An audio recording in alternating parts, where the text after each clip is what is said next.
चमोली में आई आपदा के बाद खतरा अभी टला नहीं है, क्योंकि ऋषि गंगा के पास एक झील बन गई है जो नए खतरों की तरफ इशारा कर रही है। अगर ये झील टूट गई तो बड़ी तबाही होगी। वहीं इन सब के बीच तपोवन की टनल में जिंदगी की तलाश लगातार जारी है। आज टनल में अचानक पानी भर गया, जिसके बाद रेस्क्यू ऑपरेशन रोकना पड़ा। लेकिन जब स्थिति सामान्य हुई तो सेना के जवान फिर से अपने ऑपरेशन में जुट गए। कैसे चल रहा है ऑपरेशन और क्या हो रहा है नया खतरा, देखिए हमारी ये खास रिपोर्ट।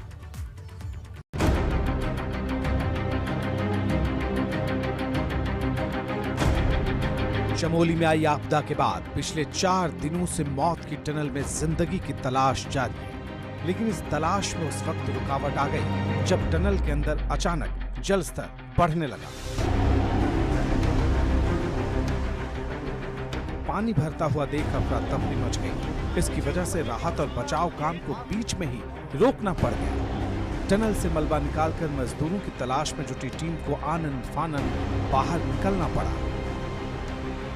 आपदा और राहत का काम चल रहा है। यहाँ पिछले दिनों जब जो झूला पुल टूट गया था उसको दूसरी तरफ से इस नदी की धौली गंगा के उधर से जोड़ने के लिए ये ट्रॉली का एक सिस्टम चलाया जा रहा है। देखिए अभी यहाँ इंजीनियर लोग लगे हैं ग्रिफ के, तो ये यहाँ से उधर सामान भेज रहे हैं। कुछ लोग भी इन्होंने वहाँ पर उधर भेजे हैं ताकि दोनों तरफ से कार्रवाई की जा सके।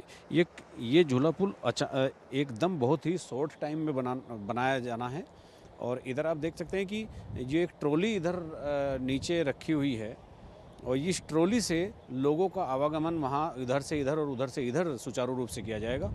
और ये ट्रॉली सिस्टम होगा यहाँ, जब तक यहाँ एक रेगुलर झूला पुल नहीं बन जाएगा तो ये ट्रॉली सिस्टम होगा। आप देख सकते हैं दोनों तरफ युद्ध स्तर पर काम चल रहा है। और जो ये वायर जिस पर ये ट्रॉली दूसरी तरफ जाएगी जिससे लटक कर, वो बहुत मजबूत है, उसकी बहुत हैवी क्वालिटी है।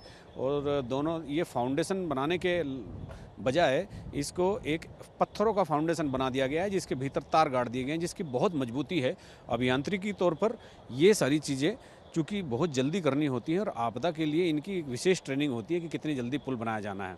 कल ही इन्होंने शुरू किया था और मुझे लगता है कि आज ही यहाँ पर ये ट्रॉली इधर से उधर हो जाएगी। तो लोगों का जो उधर गांव के रहने वाले लोग हैं जिनकी शिकायतें हैं कि हम अपने गांव में नहीं जा पा रहे हैं और प्रशासन हमारी सुध नहीं ले रहा, तो उनके लिए ट्रॉली सिस्टम ईजाद किया जा रहा है, वो अपने घर जा सकेंगे। करीब 1.5 घंटे तक रेस्क्यू ऑपरेशन को यहाँ रोका गया, लेकिन बाद में जब हालात का जायजा लेने के लिए एयरफोर्स की टीम ने आपदाग्रस्त ग्लेशियर और 10 गांवों का दौरा किया और तब जब स्थिति सामान्य दिखी उसके बाद रेस्क्यू ऑपरेशन शुरू कर दिया गया।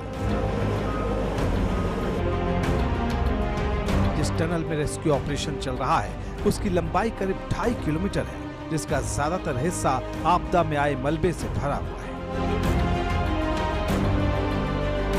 सामने टनल है और तमाम कवायदें जारी हैं और इन कवायदों के बीच लगातार एक्सपेरिमेंट भी हो रहे हैं, तमाम नए प्रयास हो रहे हैं ताकि लोगों को जो भीतर जो जिंदगियां बंद हैं उनको किसी तरह से बचाया जा सके। मैं आपको टनल के भीतर का कुछ जहां तक देख सकते हैं वहां तक मैं आपको दिखाने की कोशिश करता हूं। और यहाँ चूँकि तमाम प्रयास जिस तरह से चल रहे हैं, कई दिन हो गए हैं, हमारी फोर्सेज हमारे तमाम लोग यहाँ पर लगे हुए हैं और वो दिन रात एक करके अंदर उन लोगों को बचाने का एक प्रयास कर रहे हैं जो जिंदगियां भीतर बंद हैं। वो किस हालत में हैं, क्या स्थिति उनकी है, क्या नहीं है, ये कहना थोड़ा मुश्किल होगा, लेकिन फिर भी एक प्रयास जिस तरह के चल रहे हैं वो प्रयास वाकई एक बहुत ही मतलब उनकी जितनी तारीफ़ की जाए उतनी कम है।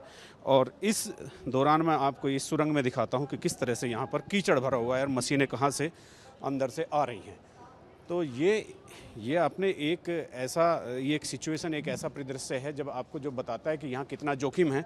हम बाहर बैठकर तमाम दावे कर सकते हैं, लेकिन यहाँ कितनी चुनौतियाँ हैं यहाँ आकर ही पता चलता है। आईटीबीपी, एनडीआरएफ और एसडीआरएफ की टीमें बुधवार तक टनल में सीधे पहुंचने की कोशिश कर रही थी। 120 मीटर भीतर तक मलबा साफ कर लिया गया, लेकिन जब रेस्क्यू ऑपरेशन में मुश्किलें आईं तो ड्रिलिंग का सहारा लिया गया।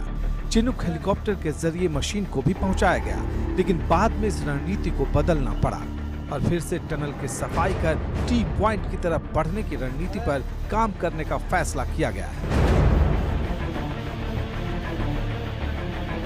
क्योंकि 6 मीटर ड्रिल के बाद लोहे का जाल और कंक्रीट की मजबूत सतह मिलने के चलते गहराई में ड्रिलिंग संभव नहीं हो पा रही थी। 7 फरवरी को चमोली में सैलाब आया था जो तबाही का सबब बना, लेकिन खतरा अभी टला नहीं है। ऋषिगंगा के मुहाने पर एक नई झील बनने का दावा किया जा रहा है और ये दावा श्रीनगर गढ़वाल केंद्रीय विश्वविद्यालय के भूगर्भ विज्ञान के प्रोफेसर डॉक्टर नरेश राणा ने किया है, जो उस जगह पहुंचे जहां ये झील बनी है। अभी मैं यहाँ पे जो रौठी स्ट्रीम है और जो ऋषिगंगा स्ट्रीम है उसके कॉन्फ्लुएंस के लगभग जस्ट ऊपर मैं यहाँ पे गांव वालों की हेल्प से यहाँ पे पहुँचा हूँ और मैं देख रहा हूँ कि जो फ्लड आया है वो बेसिकली ये क्लियर होता है यहाँ से कि फ्लड जो है वो रौठी स्ट्रीम से ही आया है। और जैसा कि अभी ये लोग मुझे हेल्प कर रहे थे दिखाने में कि ऊपर जो जहाँ से ये चंक कह रहे हैं कि कोई लैंडस्लाइड हुआ है वो ऊपर वो चंक यहाँ से ये लोग आइडेंटिफाई कर रहे हैं क्योंकि इन्होंने उस एरिया को पहले देखा था। लेकिन जो महत्वपूर्ण बात मैं अभी कहना चाहता हूँ और जो बहुत सीरियस बात है वो ये है कि जो ये फ्लड आया था उस फ्लड ने यहाँ पे एक टेम्परेरी डैमिंग की थी और उस टेम्परेरी डैमिंग की वजह से जो ये ऋषिगंगा है जो मेन स्ट्रीम है वो ऋषिगंगा अभी मुझे दिख रही है कि वो ऋषिगंगा अभी पूरी तरह से ब्लॉक है। भूगर्भ वैज्ञानिक नरेश राणा की माने तो मलबे ने ऋषिगंगा को पूरी तरह से ब्लॉक कर दिया, जो एक बड़े खतरे का संकेत है। लेकिन इन सब के बीच सेना के जवान मौत की टनल में दिन रात जिंदगी की तलाश में जुटे हुए हैं। चमोली से अजीत राठी के साथ ब्यूरो रिपोर्ट, एबीपी गंगा।